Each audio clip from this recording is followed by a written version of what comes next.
Bom dia. Obrigado pelo convite, amigos, colegas, companheiros. Por vício do ofício, estou acostumado a falar de pé. Nós estamos vivendo um período histórico extraordinário na América Latina.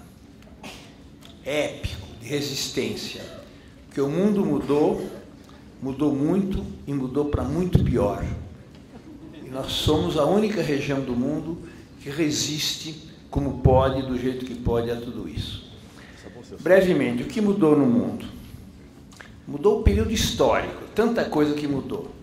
Primeiro, nós tínhamos um mundo bipolar com dois sistemas que mais ou menos se equilibravam.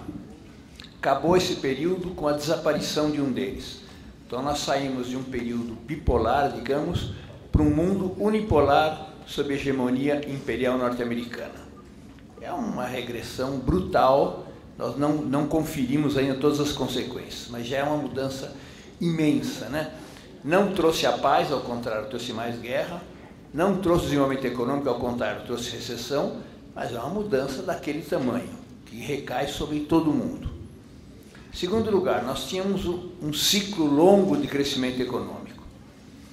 O Eric Hobsbawm diz que foi a era de ouro do capitalismo, do fim da Segunda Guerra Mundial até por volta dos anos 70. Todos cresciam, havia um círculo virtuoso, crescia os Estados Unidos, Alemanha, Japão, América Latina, o campo socialista. Então, os índices de crescimento não tem nada a ver com o que tem agora, 6%, 7%, tá? Agora, quando cresce 1%, é uma festa, com rojão e tudo mais. Então, nós tínhamos um ciclo longo de crescimento, dinâmico, que mudou. Não vamos nos estender muito, mas quando terminou esse ciclo, quem ganhou o debate de por que terminou e o que era preciso fazer foi a direita. Foi o liberalismo com o seu modelo neoliberal. Dizia o Ronald Reagan que a economia deixou de crescer porque tem muita regra, muita norma, muito limite. Deixa o capital circular livremente, ele vai voltar a se investir, a economia vai crescer, todo mundo vai ganhar. Tudo que fez o neoliberalismo pode ser resumido à desregulamentação. Tudo, todas as formas de atuação deles. Foi desregulamentado. Livre comércio, o capital faz o que ele bem entender pelo mundo afora, contrata como ele puder e assim por entra e sai. Não foi o que aconteceu. O Karl Marx dizia que o capital não é feito para produzir, ele é feito para acumular riqueza. Se ele ganha mais na especulação, ele vai para a especulação. Então, em escala mundial, uma gigantesca transferência de capitais do setor produtivo para o setor especulativo. Mais de 90% das trocas econômicas no mundo não são de produção, são compra e venda de papéis. Quando no fim do dia os caras falam, a Bolsa de Valores hoje não foi muito bem, teve um movimento de não sei quantos zeros, né? Trilhão, blá, blá, não se produziu nenhum bem, nenhum emprego. Foi compra e venda de papéis, concentração de riqueza só. Isso é uma brutalidade, é um câncer que o capitalismo produziu no seu seio e que está levando exatamente a isso, um período longo recessivo do capitalismo. Antes, o setor hegemônico era o grande capital industrial. O modelo era a produção de automóveis. Era monopolista, produzia mercadorias de consumo dos ricos, mas gerava emprego, distribuía um certo nível de renda, precisava de certa medida da classe trabalhadora meio qualificada e assim por diante. Agora não. Qual é o setor hegemônico? O sistema bancário. Não é o banco que financia o consumo, que financia a pesquisa, que financia o investimento produtivo. Não, é o banco que vive da especulação financeira. Compra e vende de papéis. Olha o que faz o Bradesco, o que faz o Itaú. O que eles querem? Eles querem que as pessoas estejam endividadas, empresas estejam endividadas e os países estejam endividados. Quando começou a crise lá atrás, o Obama falou, é preciso salvar os bancos, senão eles vão cair, o teto vai cair na cabeça de todo mundo depende dos bancos. Salvaram os bancos vão bem, obrigado. Quem quebrou depois foram os países. Quebrou a Grécia, quebrou a Itália, então é assim. Então o sistema hegemônico é o sistema bancário no Brasil e no mundo. O que é um problema gravíssimo do ponto de vista de crescimento econômico, geração de emprego, distribuição de renda e tudo mais. Em terceiro lugar, nós tínhamos um modelo hegemônico dominante de bem-estar social, bem ou mal. Se reconhecia direitos, o Estado, bem ou mal, se responsabilizava pelos direitos. Agora nós passamos para um modelo liberal de disputa no mercado. Salve-se quem puder, todo mundo disputa entre si, quem ganhar, ganha, quem não ganhar, perde. Uma coisa individualista, egoísta, consumista, cujo modelo fundamental é o modo de vida norte-americano. Os Estados Unidos são fortes, não por causa do poderio militar, não consegue resolver duas guerras dos países que eles destruíram já, né? Afeganistão e Iraque. Não é hegemonia política, está enfraquecido. Na América Latina, ele hoje não é dominante mais, nem economicamente. Mas o elemento fundamental, isso tem a ver conosco muito diretamente, é o elemento ideológico, são os valores. O que é dominante em todo o mundo é o modo de vida norte-americano. Estilo shopping center, estilo consumo, estilo marca, estilo egoísmo e tudo mais. Isso vale para o mundo inteiro. A China, que tem um esforço extraordinário, tirou da miséria 300 milhões de pessoas, de maneira extraordinária, tem um estilo de consumo shopping center. Shopping centers de lá são iguais aos daqui, só que muito mais bonitos, mas são iguais, as marcas são as mesmas. A expectativa de consumo é a mesma. Mesmo os pobres da nossa periferia, uma parte deles tem expectativa de consumo de marcas, de McDonald's, de shopping center. Isso, em termos teóricos, se chama hegemonia. A China, que é um adversário que compete, importa um tipo de economia de mercado. Os pobres, que são as principais vítimas desse modelo, de alguma maneira ambicionam uma expectativa de consumo similar ao shopping center. Não vou desenvolver mais, você sabe o que é o shopping center, né? É o não lugar. Não tem espaço, não tem tempo, não tem janela, não tem relógio. E não tem país. Você entra lá dentro, está conectado com as marcas do mundo todo, em detrimento da gastronomia local, do artesanato local, da vida, da rua, da gente, tudo mais. Não tem pobre. É utopia neoliberal, não tem pobre. Tá? Ninguém controla na entrada a declaração de imposto de renda, mas interessa, não é o cidadão, interessa o consumidor. Cidadão é o sujeito de direitos, consumidor é quem tem poder aquisitivo. É isso que interessa. Então, é utopia, para alguns só, né? E esse é o modelo dominante em todo o mundo. Então, tenho claro que a disputa fundamental no Brasil, na América Latina e no mundo é ao nível ideológico, dos valores. Criar ideologias alternativas, solidárias, humanistas, que não são as que eles difundem. Bom, são mudanças muito grandes no mundo e a América Latina foi uma vítima privilegiada dessas mudanças, né? 3 coisas especialmente nos afetaram. Primeiro, a crise da dívida. Nós nunca tínhamos crescido tanto como na reação à crise de 29, né, dos anos 30 até os anos 70. Urbanização, industrialização, projetos nacionais, Estado Nacional, políticas sociais. A América Latina se projetou no mundo. A crise da dívida levou todo mundo para baixo, porque os governos daqui passaram a emprestar dinheiro. Até a crise dos anos 70 tinha investimento, depois dos anos 70 para frente não tinha mais investimento. Tinha empréstimo. Empréstimo a juros flutuantes. Quem é o maluco que vai no banco, toma dinheiro emprestado e fala, olha, os juros vai ser o que o mercado disser. Maluquice, eles fizeram isso com as nossas economias. Os Estados Unidos fizeram uma manobra, aumentaram a taxa de juros, todo mundo se endividou, acabou o desenvolvimento, acabou a distribuição de renda, acabou tudo. Desapareceu até a palavra desenvolvimento, né? Aí achavam que era década perdida, são várias décadas perdidas com endividamento, Fundo Monetário, todas as coisas que a gente sabe como é que são. Então jogou toda a América Latina para baixo. Em segundo lugar, ditaduras militares em alguns dos países mais importantes do continente. Brasil, Uruguai, Chile e Argentina, que quebrou a capacidade de resistência do movimento popular e preparou o campo para o que veio depois. Em terceiro lugar, a América Latina foi a região do mundo que teve mais governos neoliberais nas modalidades mais radicais. Se imagine, o Chile era um modelito de justiça social relativa na América Latina. Hoje a Bachelet faz um esforço enorme e não está conseguindo restabelecer que a universidade pública não é paga.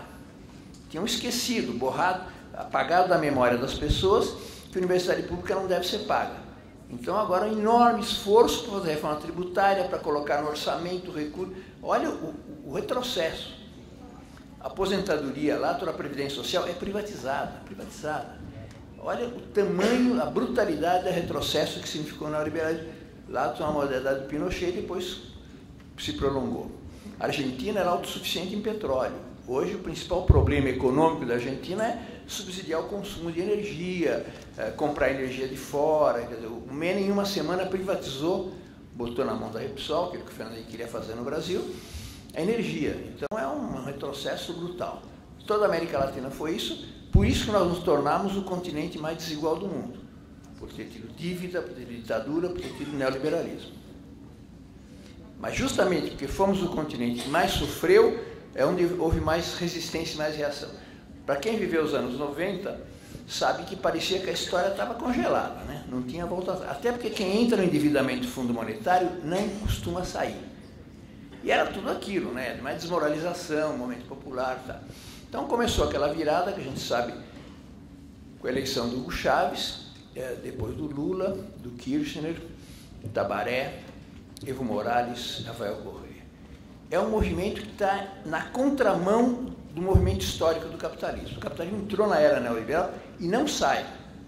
Estão com uma crise neoliberal na Europa e estão dando remédios neoliberais. Estão jogando álcool no fogo. Então está piorando cada vez mais. Aquilo que começou em 2008 não se sabe até quando vai. Quer dizer, em escala mundial, o neoliberalismo é dominante porque não é uma tese, são interesses. Por que um modelo que fracassou em todos os lugares, sobrevive? Porque tem os interesses do sistema bancário. Não é que tem um empresário bonzinho que investe e um empresário ruim que especula. O grande grupo econômico, na sua cabeça, tem um setor financeiro. Então, a Votorantim ganha mais dinheiro no banco do que produzindo cimento. Mas a tendência dominante no mundo é essa em qualquer lugar. Dessa maneira, então, o neoliberalismo se perpetua no mundo. A exceção somos nós. Tem que valorizar extraordinariamente. É por isso que a esquerda do século XXI é a esquerda do Hugo Chávez, do Lula, dos Kirchner, do Mujica, Rafael Correa, Evo Morales. Porque é quem está resistindo duramente ao neoliberalismo. Por quê? O que a gente está fazendo contra ele? Por que a gente pode dizer que esses governos estão lutando para superar o modelo? Por 3 razões que unificam todos esses governos e que nos opõem aos outros. Primeiro, todos esses governos, o privilégio, a centralidade é das políticas sociais. No continente mais desigual do mundo, é normal que um governo com sensibilidade popular privilegie políticas sociais. No neoliberalismo, o privilégio é o ajuste fiscal, do qual não se sai nunca, fica ajustando, e que desconcentra a renda, ao contrário, né? Favorece o grande capital financeiro. Então, em todos esses países, diminuiu radicalmente a desigualdade. Comparem, vamos comparar com o querido país México, que é a maior tragédia da América Latina. O México assinou o Tratado de Livre Comércio dos Estados Unidos, está no neoliberalismo, 20 anos do Tratado de Livre Comércio, não diminuiu em nada a desigualdade. Nada, zero. Enquanto os outros países da América Latina melhoraram significativamente, afora outras tragédias, mas só do ponto de vista social, o México é uma brutalidade.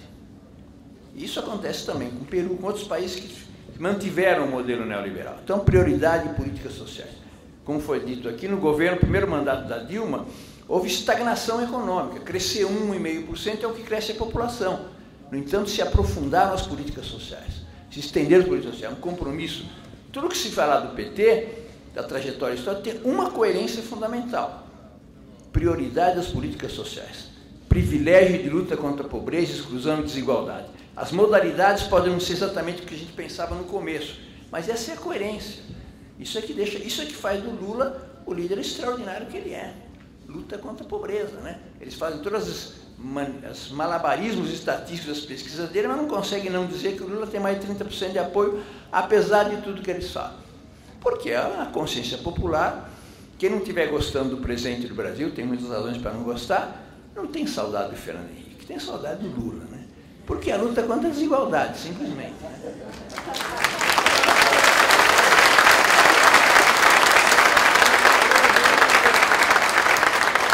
O segundo elemento muito importante que nos diferencia é o lugar dos países no mundo. Ao invés de tratado de livre comércio com os Estados Unidos, processo de integração regional, intercâmbio sul-sul, em particular com a China, quase com a China. Quer dizer, o Tratado de Livre Comércio, nós quase chegamos lá, porque quando quando o Lula assumiu, estava na fase final para assinar o Tratado de Livre Comércio. O livre comércio vale tudo. Não há nada que limite a relação entre dois países. Só que um é peso pesado, outro é peso pena. Quer dizer, quem ganhou Estados Unidos e México, vale tudo. Quem que ganha nessa parada? Quer dizer, uma desigualdade estúpida, querendo mais, tem uma dificuldade enorme para sair. Um governo não tem direito de assinar, como o grego, não tem direito de assinar um acordo determinado que compromete o futuro do país. Obriga quem vem, o país, o povo, soberanamente decide mudar e não pode, porque está aferrado a compromissos anteriores. Bom, em suma, é uma tragédia do Tratado de Livre Comércio. Os nossos países privilegiaram o intercâmbio regional. Hoje, o nosso parceiro mais importante do ponto de vista econômico em todos os países da América do Sul que estão nesse esquema não são mais os Estados Unidos. São os parceiros da região, ou é a China e assim por diante. O México, mais de 90% do comércio do México são com os Estados Unidos, quer dizer, um suicídio. Qualquer país que fosse. O México achou que tinha casado com uma viúva rica, casou com uma viúva quebrada, falida. A recessão bate nos Estados Unidos e chega no México. Quer dizer, e além do mais, não é só ser dos Estados Unidos, como eu digo, tem um tratado de comércio com o Canadá. O Canadá não existe, não tem nenhum.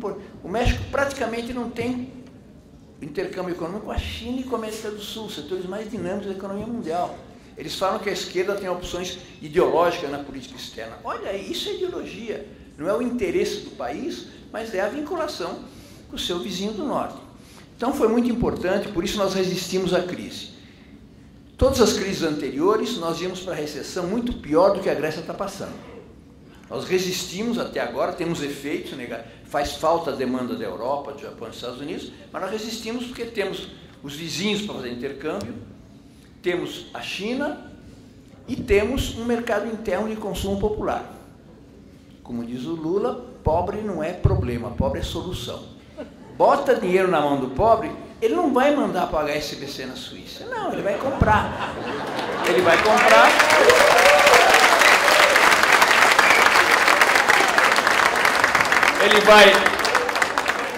Ele vai fomentar o crescimento econômico, ele vai ajudar a gerar emprego, ele vai aumentar os impostos, e assim vai aumentar a previdência social e assim por diante.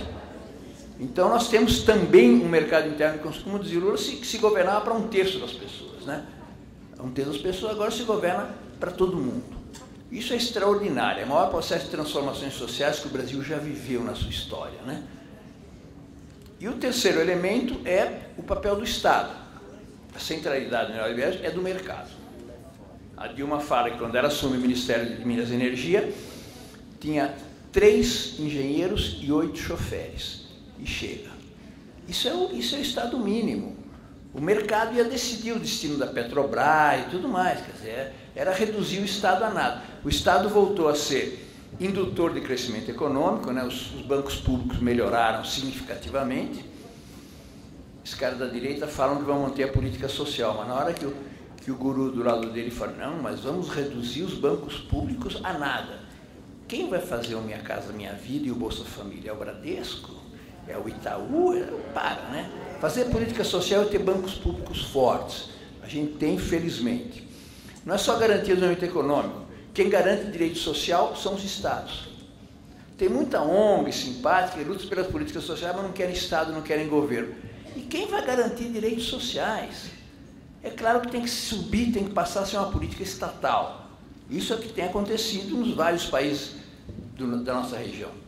Então, o Estado voltou a ter um papel importante na economia. Esses 3 fatores são pilares fundamentais do neoliberalismo, que nós estamos na contramão disso ao reafirmar integração regional, papel do Estado, processo de integração regional. Isso é políticas sociais, isso é fundamental. Isso faz com que a gente tenha uma dinâmica diferente do nosso país do que tem os outros países, do que tínhamos no passado. Nós resistimos à crise, estamos agora sofrendo efeitos, vamos passar agora para a conjuntura atual, para não falar mais tempo. Nós resistimos galhardamente à crise internacional, ativando a economia, fortalecendo bancos públicos, desenvolvendo mais ainda políticas sociais. Só que esses efeitos chegam, como eu falei, a economia tinha parado praticamente de crescer no mandato anterior e agora está num processo de estagnação. qual é a conjuntura, como é que a gente deve enfrentar, como é que está enfrentando, como é que deveria enfrentar. Em primeiro lugar, essas forças políticas, esses líderes, esses países que eu falei, Brasil, Argentina, Uruguai, Equador, Venezuela, Bolívia, são a esquerda, não só da América Latina, são a esquerda mundial. Nós somos a região fundamental da esquerda, a referência para a esquerda no mundo. Olha a dificuldade que o Syriza tem para colocar em prática um projeto de esquerda, numa armadilha que foi a União Europeia, para construir alguma coisa mais ou menos parecida com a gente está fazendo. Uma dificuldade enorme do peso da União Europeia que recaiu na cabeça deles. A alternativa a esses governos não está à esquerda. Em nenhum desses países. Tem setores mais radicalizados de esquerda. Em nenhum desses países construiu alternativa. Nem no papel, nem na realidade. Quem é a alternativa na Argentina agora na eleição? A Cristina vai ganhar, a imprensa brasileira não vai saber explicar, porque eles acham que a Argentina é um horror, e não é um horror. Ela vai ganhar, o candidato vai ganhar no primeiro turno. O candidato mais moderado do que ela, mas vai ganhar. A alternativa está na direita. A alternativa na Bolívia está na direita. No Equador está na Venezuela. Então, essa é a esquerda latino-americana realmente existente. Moderada, mais radical outros, que ocupa o espaço de centro-esquerda. O campo político essas forças ou a direita. Esse é o que tem como alternativa hoje. Não porque a gente queira. No papel pode ter muita coisa bonita, na realidade não. Gente que fala que esses governos traíram o povo continua a votar nesses governos, continua a acreditar nesses líderes, porque é o que corresponde à relação de força mundial, que é extremamente difícil, desigual, e que corresponde a programas que fizeram melhorar a vida de todo mundo. Nessa conjuntura atual, nós temos dificuldades pela recessão e dificuldades pelo esquema político que o Lula tinha montado e que se desfez. Pela primeira vez na nossa história, praticamente todo o grande empresariado foi derrotado eleitoralmente. Se elegeu um candidato a presidente da República no capitalismo em que o grande empresariado está contra.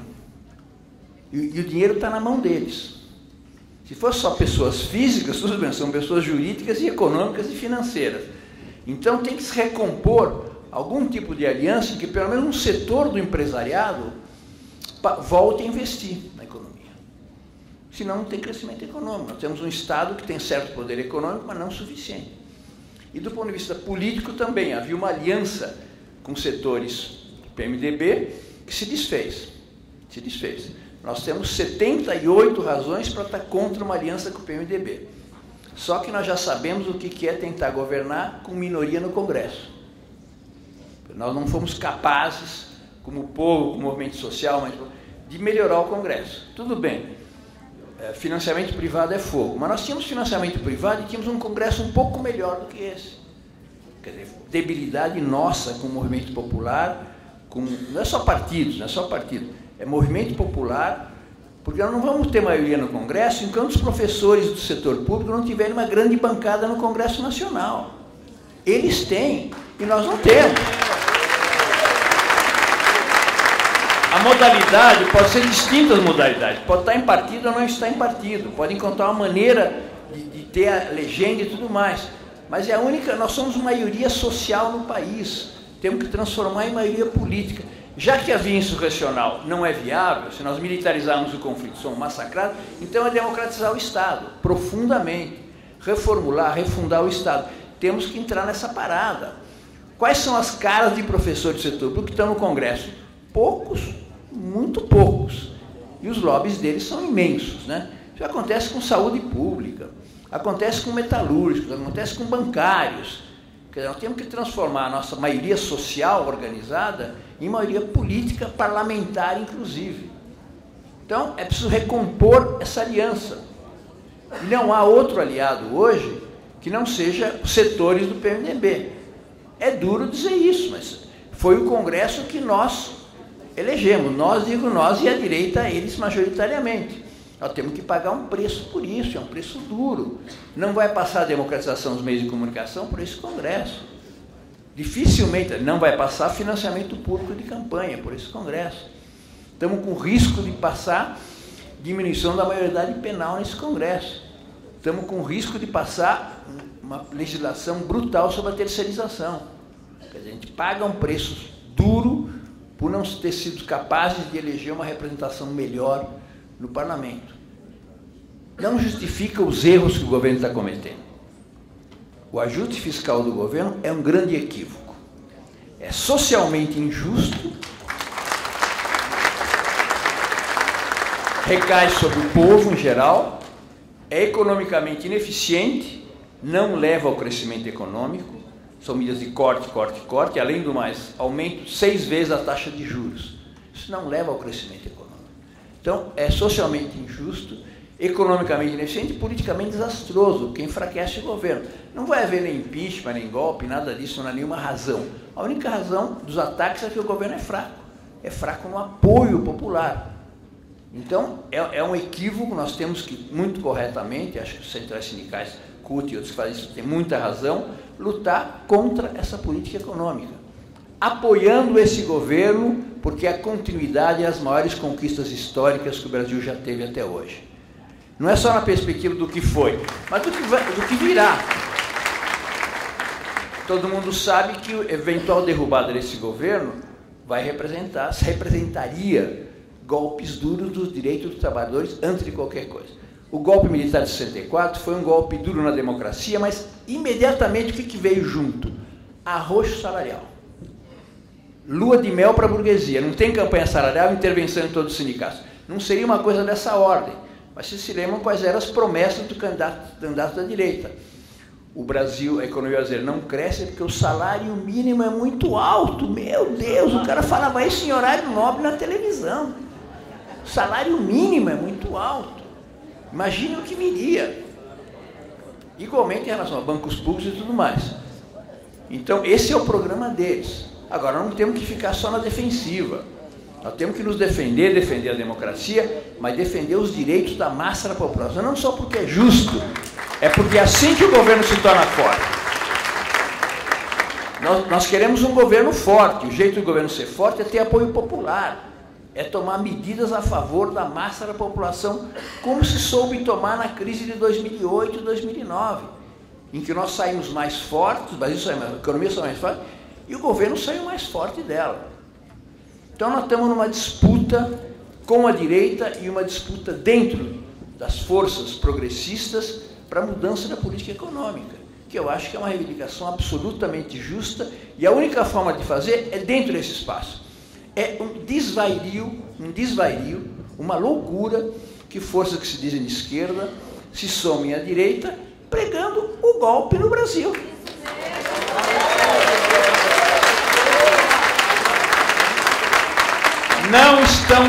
Não estão pisando o chão da nossa sociedade. Estão nos livros, estão nas bibliotecas, estão em lugares totalmente isolados do povo, porque é o povo que vai sofrer o peso disso. Uma eventual derrubada não vai ter nenhum militante da ultra-esquerda no Ministério da Economia, no Ministério do Interior, no Ministério... Ao contrário, eles vão para a prisão junto com todos o resto. Obviamente, porque são militantes do campo popular. Então não pode brincar com uma coisa dessa. Democracia é o marco no qual é possível construir uma hegemonia popular, avançar nesse processo. Então a América Latina está vivendo dificuldades, o Brasil está vivendo dificuldades, Bolívia, Equador, Venezuela, Uruguai, Argentina, todos estão vivendo dificuldades, são produto da crise internacional, da nossa dificuldade de resolver esse problema. Tem uma maneira de resolver, inclusive aumentando a integração regional, que é a única maneira de resistir coletivamente às ofensivas internacionais. Esse é o marco que a gente tem. Nós, professores, temos uma responsabilidade grande, porque um dos ausentes na política nacional somos jovens. Tiveram espaço de participação, mas, na realidade, ausentes da vida política, ausentes do Congresso Nacional, ausentes dos governos e assim por diante. E o maior escândalo que acontece no Brasil é o genocídio dos jovens negros. É a maior brutalidade. Não podemos conviver com uma coisa dessa. Está invisibilizado. Quem fala disso? Onde é que se fala disso? Onde é que se mostra o número de mortes diárias de jovens? Não é na escola, não é na mídia. Não é possível que a gente tenha essa... Eu estou coordenando um projeto, termino com isso, chamado Brasil que queremos, para ter uma reflexão sobre que sociedade, que país, que Brasil, que escola e assim por diante, em grande parte voltado para os jovens, circulando pelo Brasil inteiro, discutindo com o movimento de juventude, especialmente com o movimento negro, o movimento de jovens de periferia. Vamos fazer uma grande atividade no Fórum Social Mundial, com esse tema, o Brasil que queremos, com um grande acampamento de jovens, com um grande desfile de jovens negros em particular, para visibilizar o que está acontecendo nas periferias do Brasil, no que não deveria ser os sótãos do Brasil, mas é aquilo que está escondido, é aquilo que é uma realidade não mencionada. Qualquer discussão com o movimento jovem, a primeira prioridade é a defesa da vida. Nós somos capazes de dar o direito social a tanta gente e tantas coisas. As mães deles, inclusive, recebem Bolsa Família. Muitos deles têm Minha Casa Minha Vida, mas a vida deles não está garantida. Com essa polícia, com essas políticas de segurança pública e com esse beneplácito da opinião pública para que a polícia os mate, os massacre, os ponha na prisão. Nós estamos perdendo esse debate não por falta de segurança, política de segurança pública, por sermos derrotados na opinião pública em relação ao tema. A opinião pública, majoritariamente manipulada pela mídia, quer que esses jovens desapareçam, quer que esses jovens sejam presos, sejam mortos, sejam reprimidos, sejam invisibilizados. Isso é uma responsabilidade mais do que tudo nossa, que somos professores desses jovens. Não podemos fazer milagre, mas temos que levar essa discussão, fazer com que um espaço da escola seja um espaço em que eles digam, eles contem, eles apareçam, eles demonstrem e busquem solidariedade de outros jovens. Obrigado.